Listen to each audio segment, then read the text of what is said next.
Welcome back once again to your own channel Judicious. Management क्या है? क्या management कोई आर्ट है, या फिर मैनेजमेंट कोई साइंस है, या फिर ये सिर्फ एक प्रोफेशन है? इस टॉपिक के ऊपर हम आज इस सेशन में डिस्कशन करेंगे। पहले शुरुआत करते हैं management as an art. Management को आर्ट क्यों कहा गया? अक्सर मैनेजमेंट को आर्ट का नाम इसलिए दिया गया क्योंकि इसके अंदर मैनेजर्स की क्रिएटिविटी इन्वॉल्व है, उनका इंट्यूशन इन्वॉल्व है और उनका जजमेंट इन्वॉल्व है। तो कुछ ऐसे की एस्पेक्ट हैं जो हाईलाइट करते हैं कि मैनेजमेंट को आर्ट के फॉर्म में क्यों देखा गया। ये एस्पेक्ट्स हैं: point number 1, creativity and innovation; second is intuition and judgement; third, tailoring approaches; fourth, interpersonal skills; fifth, flexibility and adaptability; sixth, influence and persuasion; second last is developing talent; and the last is creating a vision. If you talk about creativity and innovation, तो managers को अक्सर innovative solutions निकालने पड़ते हैं organisation की complex problems को solve करने के लिए। इनको नई स्ट्रेटजीज बनानी पड़ती हैं और इनको क्रिएटिव अप्रोच अपनाते हुए ऑर्गेनाइजेशन के गोल्स को अचीव करना पड़ता है। फॉर एग्जाम्पल, कोई भी नया यूनिक मार्केटिंग कैंपेन डिजाइन करना, उसके लिए भी क्रिएटिविटी और इनोवेशन की बहुत ज्यादा रिक्वायरमेंट है। Second is intuition and judgement. जब मैनेजर्स के पास कंप्लीट डेटा नहीं होता या ऑर्गेनाइजेशन कोई ऐसी सिचुएशन में होती है जिसमें बहुत ज्यादा कंफ्यूजन है, एम्बिग्यूटी है, क्लैरिटी नहीं है, ऐसी सिचुएशन में मैनेजर्स को अपना इंट्यूशन यूज करते हुए और अपने पर्सनल जजमेंट को ध्यान में रखते हुए डिसीजंस लेने पड़ते हैं। फॉर एग्जांपल, अगर आपके पास कोई डाइवर्स टीम है, मतलब आपकी टीम के मेंबर्स अलग अलग बैकग्राउंड से आते हैं, कल्चरली डिफरेंट है, सोशली डिफरेंट है, तो ऐसी सिचुएशन में कौन सा लीडरशिप स्टाइल उनके लिए सही होगा, ये डिसाइड करने के लिए मैनेजर्स को अपनी इंट्यूशंस और जजमेंट का सहारा लेना पड़ता है। Third point is tailoring approaches. Effective management के लिए अक्सर कस्टमाइज्ड स्ट्रेटजीज और अप्रोचेस को अपनाने की जरूरत पड़ती है ताकि ऑर्गेनाइजेशन और उसके एनवायरनमेंट की यूनिक नीड्स में वो फिट हो सके।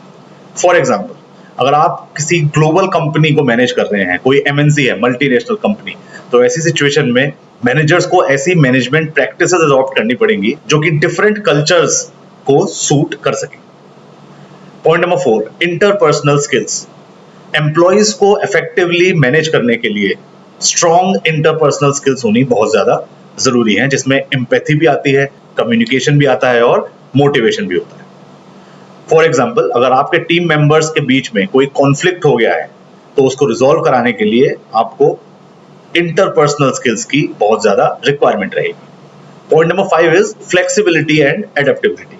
हम सभी जानते हैं बिजनेस एनवायरनमेंट कांस्टेंट नहीं है, स्टैटिक नहीं है, वो वेरिएबल है, वो चेंज होता रहता है। तो उसके हिसाब से ऑर्गेनाइजेशन की नीड्स भी इवॉल्व होती रहती हैं, वो भी चेंज होती रहती हैं। तो इन नीड्स को मीट करने के लिए, इन नीड को पूरा करने के लिए मैनेजर्स को भी फ्लेक्सिबल और अडेप्टेबल होना पड़ेगा।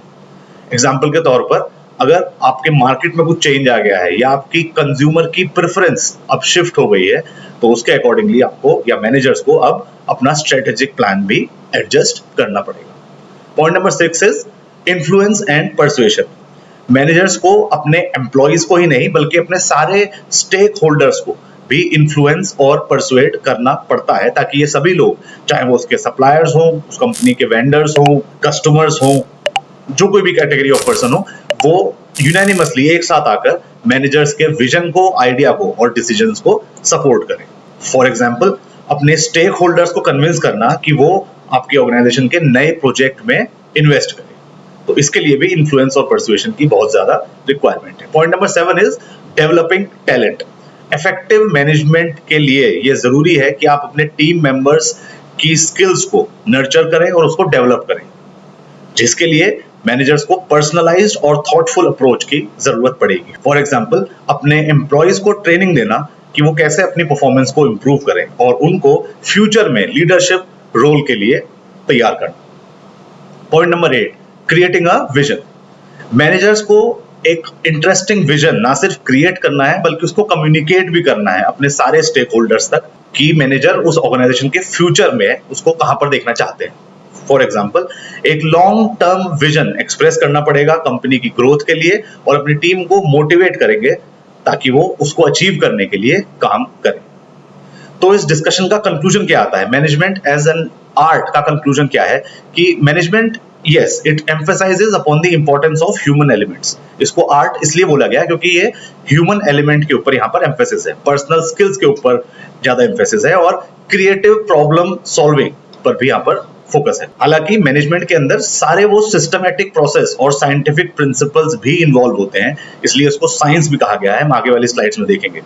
मैनेजमेंट की मगर जो आर्ट है वो ये है कि इन सारे साइंटिफिक प्रिंसिपल्स को किस तरीके से प्रैक्टिस में अप्लाई करा जाए, इंडिविजुअल के टैलेंट को, जो आपके टीम के मेंबर्स हैं, बाकी एम्प्लॉइज हैं, उनके टैलेंट को कैसे यूटिलाइज करा जाए और जो ऑर्गेनाइजेशन के सामने यूनिक चैलेंजेस आते हैं उनको फेस करने के लिए ऑर्गेनाइजेशन को कैसे अडेप्ट करा जाए। आगे बढ़ते हैं और बात करते हैं कि मैनेजमेंट एज अ साइंस ये भी कहा गया है। ऐसा क्यों?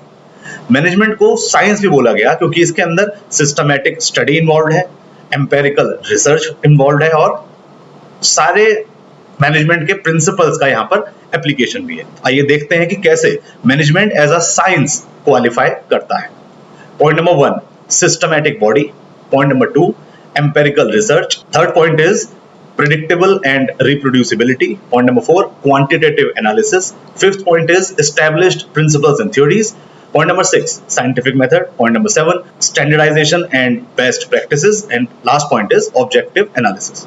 Talking about the first point, that is systematic body. Management का जो बेस है वो है एक सिस्टमैटिक बॉडी ऑफ नॉलेज। ये जो नॉलेज है बेसिकली वो डेवलप कहां से हुई है, रिसर्च और स्टडी के थ्रू उसका डेवलपमेंट हुआ है। एग्जाम्पल, जो भी थ्योरीज या प्रिंसिपल्स हैं मैनेजमेंट के वो ओरिजिनेट कहां से हुए, वो ओरिजिनेट हुए किसी ना किसी रिसर्च या किसी ना किसी एक्सपेरिमेंट से उनका ओरिजिन हुआ। Second point empirical research, scientific management के अंदर डेटा कलेक्शन होता है, एक्सपेरिमेंट कंडक्ट करे जाते हैं और फिर उनका रिजल्ट को एनालाइज करके मैनेजमेंट की प्रैक्टिस को समझा जाता है, उनको इंप्रूव करा जाता है।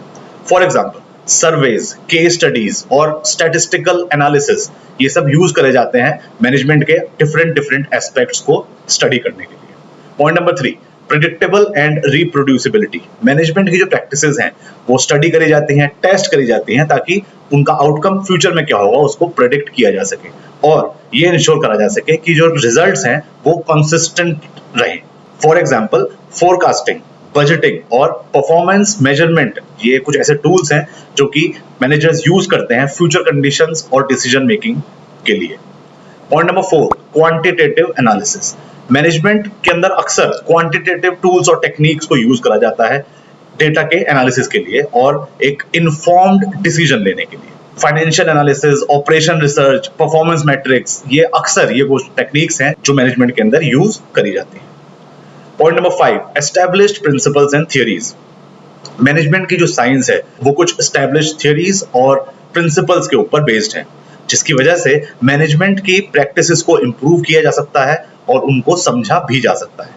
एग्जाम्पल, कुछ थ्योरीज के एग्जाम्पल है जैसे फ्रेडरिक टेलर की scientific management theory, Henry Fayol की एडमिनिस्ट्रेटिव थ्योरी या अब्राहम मास्लो की hierarchy of needs theory.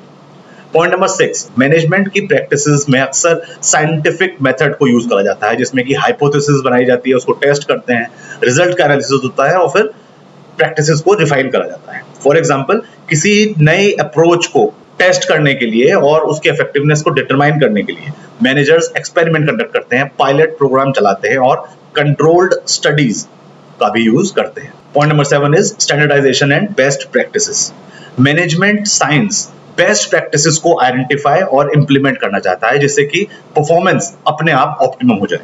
For example standard operating procedures जिनको SOP भी बोलते हैं, बेंचमार्किंग और क्वालिटी मैनेजमेंट सिस्टम ये डेवलप करे जाते हैं साइंटिफिक एनालिसिस के बेसिस पर।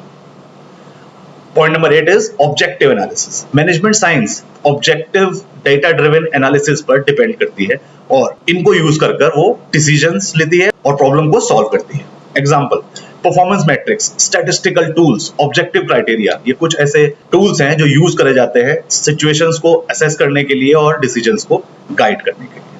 तो इस डिस्कशन से अब क्या कंक्लूजन निकलता है मैनेजमेंट एज अ साइंस के बारे में?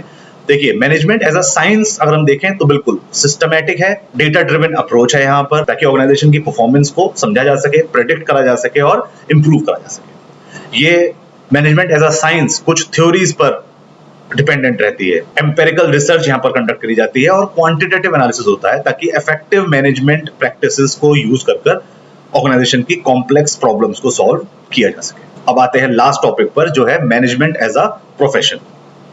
मैनेजमेंट को एक ऐसा प्रोफेशन देखें तो उसके कुछ स्पेसिफिक एट्रीब्यूट्स हैं जो उसको बाकी रोल्स और एक्टिविटीज से अलग डिस्टिंग्विश करती है। आइए देखते हैं कि मैनेजमेंट एज अ प्रोफेशन कैसे क्वालिफाई करता है। Point number 1 is specialised knowledge and skills. Point number 2 formal education and training. Point number 3 ethical standards and code of conduct. Point number 4 continuous professional development. Point number 5 autonomy and accountability. Point number 6 professional organizations and associations. Point number 7 recognition and credentialing. Point number 8 focus on professional practice. And the last is contribution to organizational success. Talking about the first point, that is specialised knowledge and skills. Managers को एक specialised knowledge और skills की जरूरत होती है और ये develop करते हैं वो कैसे? Through education, through training and through experience. For example, managers को strategic planning, organisational behaviour, finance और ऑपरेशंस के एरिया में स्किल्स की बहुत ज्यादा रिक्वायरमेंट होती है, तो यहाँ पर यानी कि स्पेशलाइज्ड नॉलेज और स्किल्स इन्वॉल्व है। Point number 2 formal education and training. ज्यादातर मैनेजमेंट प्रोफेशनल के पास बिजनेस एडमिनिस्ट्रेशन, मैनेजमेंट या उससे रिलेटेड फील्ड में फॉर्मल एजुकेशन होती है और अक्सर देखा गया है कि वो एडिशनल सर्टिफिकेट्स और एडवांस डिग्रीज भी परस्यू करते हैं। एग्जाम्पल के लिए एमबीए प्रोग्राम, प्रोफेशनल सर्टिफिकेशन जैसे कि सिक्स सिग्मा या फिर कोई और management training programmes. Point number 3 ethical standards and code of conduct. Management professionals हमेशा एथिकल स्टैंडर्ड्स और कोड ऑफ कंडक्ट को फॉलो करते हैं और इन्हीं के बेस पर वो अपने डिसीजंस लेते हैं। फॉर एग्जाम्पल, प्रोफेशनल ऑर्गेनाइजेशंस जैसे कि नेस्ले या कोलगेट की अगर हम बात करें तो वहां पर उनके अपने कोड ऑफ एथिक्स है और जितने भी इन ऑर्गेनाइजेशंस के मेंबर्स हैं, जो भी चाहे एम्प्लॉइज हों चाहे स्टेक होल्डर्स जो भी हों, उनको उनसे उम्मीद करी जाती है कि वो इन कोड ऑफ एथिक्स को फॉलो करेंगे।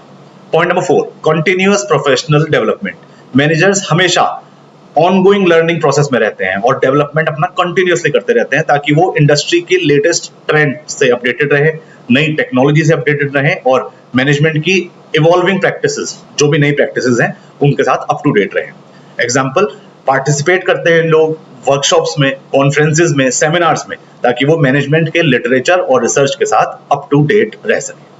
Point number 5 autonomy and accountability. Management professionals के पास एक सर्टेन अमाउंट ऑफ ऑटोनॉमी होती है, मतलब वो अपने हिसाब से काम कर सकते हैं अपने रोल को फुलफिल करने के लिए, मगर इसके साथ साथ उनके ऊपर जिम्मेदारी भी होती है कि वो अपने डिसीजन और अपने एक्शंस के आउटकम के लिए भी रिस्पॉन्सिबल रहें। एग्जाम्पल, मैनेजर्स डिसीजन लेते हैं अपने टारगेट्स को अचीव करने के लिए और कैसे ऑर्गेनाइजेशन की रिसोर्सेज को इफेक्टिवली मैनेज किया जा सकता है। Point number 6 professional organisations and associations. बहुत सारी ऐसी प्रोफेशनल ऑर्गेनाइजेशंस और एसोसिएशंस हैं जो मैनेजमेंट प्रोफेशनल्स को रिप्रेजेंट करती है और उनको रिसोर्सेज प्रोवाइड करने के साथ साथ नेटवर्किंग अपॉर्चुनिटीज और सर्टिफिकेशंस भी प्रोवाइड करती है। Example, all India management association AIMA, ये मैनेजर्स को रिसोर्सेज प्रोवाइड करती है, सर्टिफिकेशन देती है और उनको एक कम्युनिटी उनके लिए प्रोवाइड करती है। Point number 7 recognition and credentialing. Management को एज अ प्रोफेशन अगर देखें तो उसको रिकॉग्नाइज करा जाता है through certificates, through designations, through credentials, जो सिग्निफाई करता है कि जिस भी मैनेजर के बारे में बात हो रही है वो उसकी प्रोफेशनल स्टैंडिंग क्या है। एग्जाम्पल, कुछ क्रेडेंशियल्स हैं जैसे कि सर्टिफाइड मैनेजर जिसको CM बोलते हैं, प्रोजेक्ट मैनेजमेंट प्रोफेशनल और सर्टिफाइड बिजनेस मैनेजर। ये कुछ ऐसे क्रेडेंशियल्स हैं जो किसी मैनेजर के नाम के साथ लग जाए तो उसकी नॉलेज और उसकी स्किल्स को ये एक वैलिडेशन प्रोवाइड करते हैं। Point number 8 focus on professional practice. Management के अंदर प्रोफेशनल नॉलेज और स्किल्स का एप्लीकेशन होता है एक स्ट्रक्चर्ड मैनर के अंदर ताकि ऑर्गेनाइजेशन के स्पेसिफिक ऑब्जेक्टिव्स को अचीव किया जा सके। फॉर एग्जांपल, मैनेजर्स मैनेजमेंट की सारी थ्योरीज, प्रिंसिपल्स और प्रैक्टिसेस को अप्लाई करते हैं ऑर्गेनाइजेशनल के चैलेंजेस को एड्रेस करने के लिए, प्रोसेसेस को इंप्रूव करने के लिए और टीम्स को इफेक्टिवली लीड करने के लिए। And the last point is contribution towards organisational success.